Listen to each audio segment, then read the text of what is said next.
Happy Valentine weekend. April Ryan has a gorgeous Valentine tutorial for you. Let's jump right in.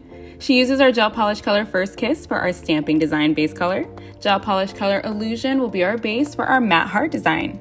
Using our lace stamping plate, 2-in-1 stamping gel, and our new jelly stamper, she uses this beautiful etched rose design, flawlessly transferring the design from the stamper onto the nail. Next, April takes our assorted nail glitter, the Champagne series. The gold hearts apply so perfectly onto the nail. We're going to top these hearts with a matte finish. Using our Red Iguana Gem Gel, we add charm number 624 to our other stamped nail. Back to our rose stamping design, of course we had to add some 3D roses from our 3D silicone mold.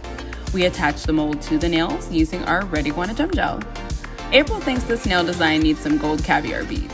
Coating the caviar beads in our 2-in-1 sealing gem gel makes it easy to apply onto the nail and cure. You can place the beads however you want for your designs. Look at how beautiful these gold beads are though. For our nail charm, she uses our Red Iguana sealing gem gel to fill in around the charm for added strength. Make sure to seal the designs with the charms with our clear no wipe top coat. That's our full tutorial of this gorgeous Valentine Day set. Shop all our products she used visiting the link in our bio.